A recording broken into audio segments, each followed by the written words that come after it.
What's happening, people? It's another trip. Just picked up a beautiful Razerline which is going up to Karratha.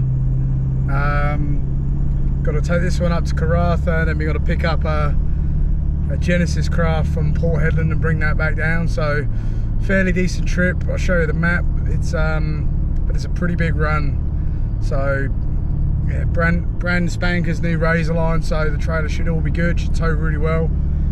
And yeah, we're going to be using the cruiser on this run, so I'll run you through the cruiser once we pull up.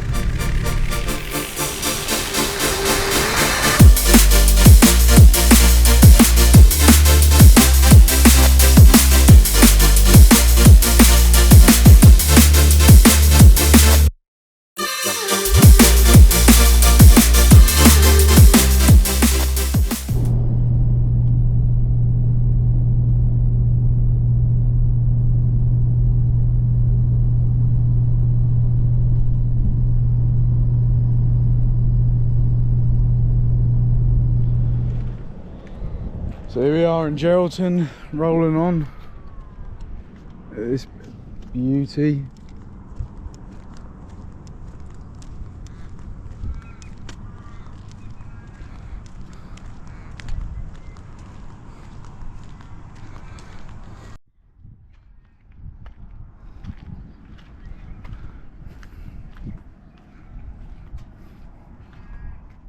So on this trip we're using our 200 series Landcruiser,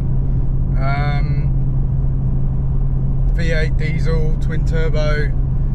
We use this predominantly for most of our jobs, being that the sort of standard weight that most boats go up to in Australia. It's kind of 3.5 ton because that's what most people can carry. We have it's a 7.6 meter Razerline hardtop aluminium plate boat on the back, so she'll weigh around 3.3 ton because she'll be pretty dry as well. Boat's pretty new, hasn't got any water on it or fuel, or barely any fuel in it as well, so she's pretty light. They generally around this sort of weight size, sorry, you know, you're looking at about that sort of weight, so it's way inside the capabilities of this 200 series anyway. We always use this car as much as we can. Being it's diesel, it's a lot better on the fuel. This car has long range fuel tanks as well, so we get a range on this car of about towing probably about 1100 k's towing, and then you'd be looking at about 1600 kilometers when we're not towing, maybe 1500 kilometers. So we try and use this one as much as we can. Especially for the jobs we've got to do. We've got to pick up a 7.6 meter Genesis craft, which is an oversized width boat as well, from Port Hedland, and bring that all the way down. So again, that will be under the weights that, you know, this car is legally able to carry. I find that this car's a little bit easier to tow with. Personally, it's a bit heavier than the Ram is. Weighs about 3.3 ton. She's had a 4 ton GVM upgrade done on this, so she's good for the extra weight. It's got a heavier duty suspension in there. I mean, the 200 series is a great car for towing straight out of the box. This has got a fair bit of gear extra. When we stop off on the way up, I'll show you a few of the things that we have and what it means for us towing wise, and what I recommend you get towing. It will just make your life so much easier. These cars are probably the most popular towing car in Australia. Most caravans you see, big caravans, will have a Landcruiser 200 at the front of them. Most people towing big boats will also use these. American trucks are kind of coming in Australia. They're getting bigger over here, but this is kind of what most people will use to tow big gear up and down.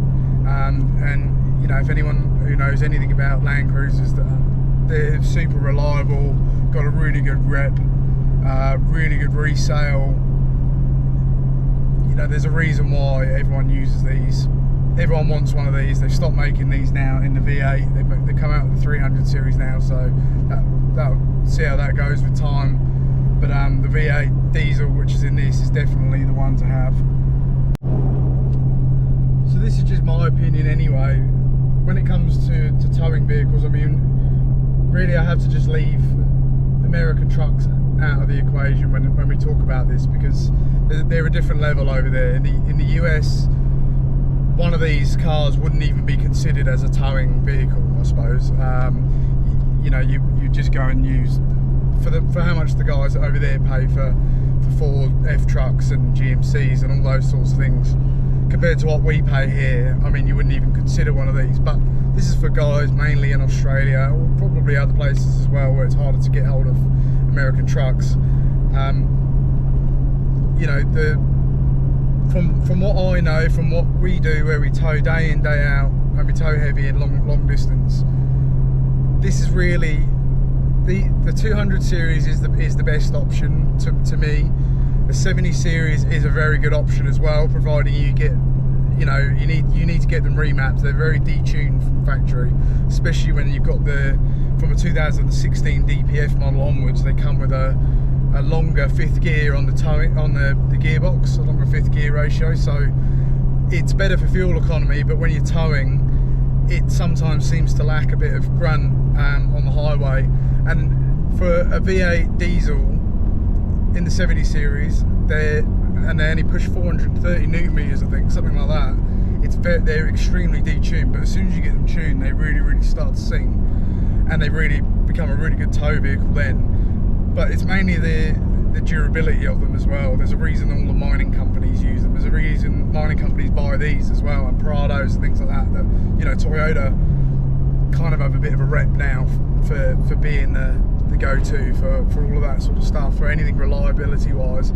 We've all seen the Top Gear episodes on the Hilux and things like that, and it's the same here. It's a good indication the mining companies are all using them. It means they're pretty bulletproof, because they're not cheap either. They're expensive bits of kit. But in my opinion, I've used Rangers and I've used other cars to tow with before. You know, the fact that this has a V8 in it makes a huge difference straight up anyway. The fact that it does such a good job and it's detuned as well, so as soon as you open these things up, which this one's had done, I'll go into that in a bit, but this one's been opened up as well, it really does tow really well. It might not be the most fuel efficient car, but like I've said to people before, and there'll be other people who will back me up on this as well, you know, saving yourself 2 litres of fuel per 100 kilometres, but you feel safer driving this car. You feel it makes your life so much easier. I don't feel drained after towing with this, whereas I've driven other cars and towed and felt really drained.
couple of good interior mods if you've got a 200 series. First thing to get is something that uses Apple CarPlay. For a 100 grand car, you don't even get Apple CarPlay, which is a bit frustrating. I think you do in the new 300 series, but the 200 series you don't. So even in the Sahara, this is only a GXL, but the Sahara you don't get it either.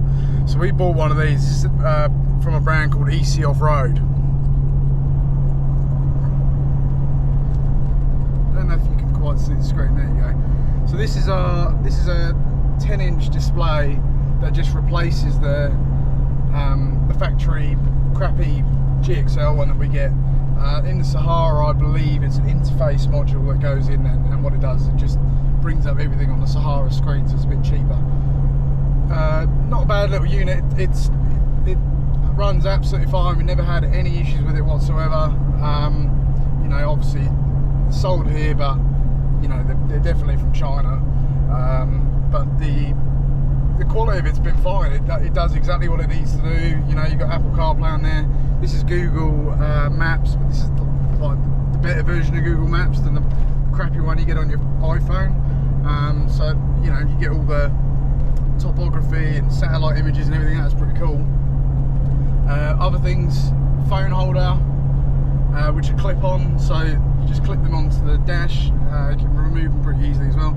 And we use another one as well to hold our CB radio right there, so right at easy reach.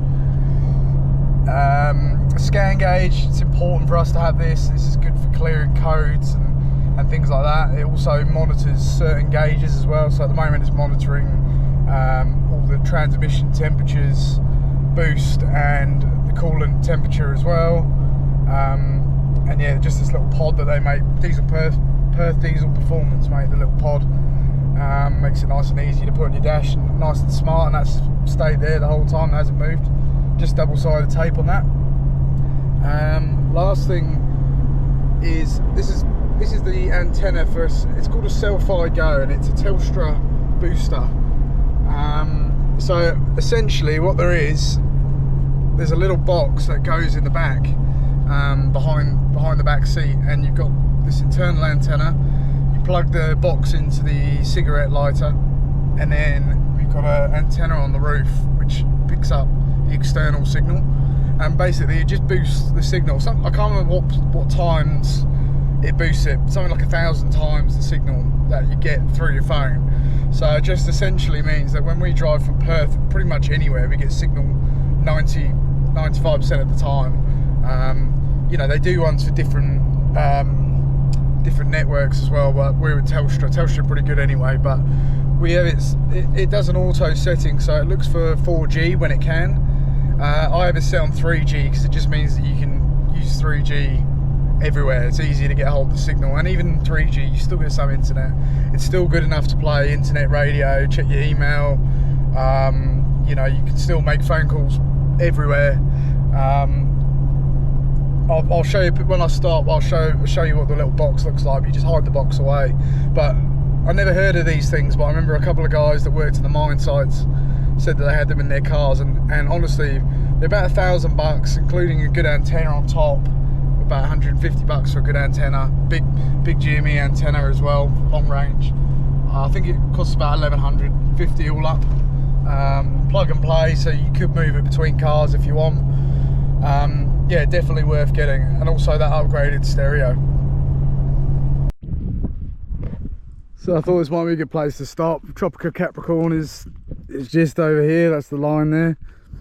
So fair way up, about 1,000 kilometres north of Perth now, pretty much. Thought I'd quickly run through the cruiser, a couple of bits and pieces we got on here. Sorry if it's a bit windy. So this is the cruiser anyway. So ARB bar, steady 9-inch spotties. They're more of a pencil beam than anything else. 23-inch pro light bar, that's for the spread. UHF radio. This bull bar, you know, like you can get big 5-post bars and stuff like that, but honestly this bull bar has copped, I don't know how many kangaroos it's hit now, probably about 30-40 of them. No issues whatsoever. We've had a bit of damage to number plates, and as you can see, but in general she's copped hide and she's been fine. towing mirrors. These are the Ocam 4x4, sort of mid-price for everything else, and they've been fine. We've had clear views and other brands as well, and you know, you've got fade on them and everything like that. So in the end, it was better just to have something a bit cheaper. They all get wrecked anyway. Another thing with this car, which I highly recommend, is these tyres. These are Maxxis Razor AT 811s. This is our second set now, so we did 110,000 kilometers on our first set, doing lots of towing up and down all over WA. They really have done really well, and honestly, I'd buy another set. They've done gravel roads, all sorts, and they've been absolutely fine, up and down all summer long, no issues at all. So we've also got a long range tank in this beast, so it's a 180 litre auxiliary tank. So it basically takes the spot of your spare tyre. So you have to have a wheel carrier. It's not an option. It's something you just have to have, because you can't put your spare underneath anymore. So this is just an Outback accessories bar. Carry the extra jerry cans. They're always full. Extra 40 litres in there in case we ever need it. I'd rather just have spares, just in case. Rhino roof racks, so we can mount antennas and stuff like that. That's the Selfie Go antenna up there. So we've run, this got a 4-ton Old Man Emu Old Man Emu ARB 2-inch lift, which is a, I think, 600 kilo upgrade over stock. We've got 600 kilo constant springs in the rear, so they're pretty heavy springs, and we've got airbag man airbags, which have got the Kevlar covers on. Let's see if I can see them underneath here. It's a bit hot under here. You can see them up in there. Oh, it's hot under there. So yeah, this is our Warrior, this one here.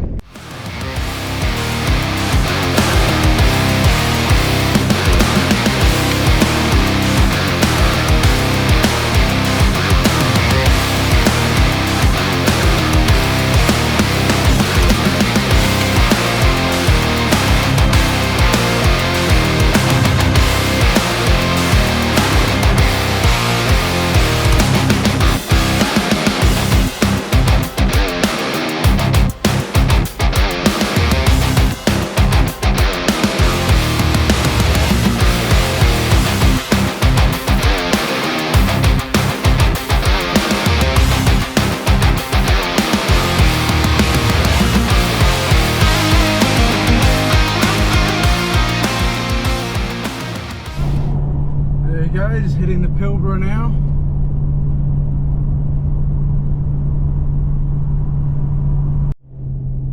Welcome to the city of Karratha. It's only about 160 k's away, but welcome to the city apparently.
Job done, on to the next one.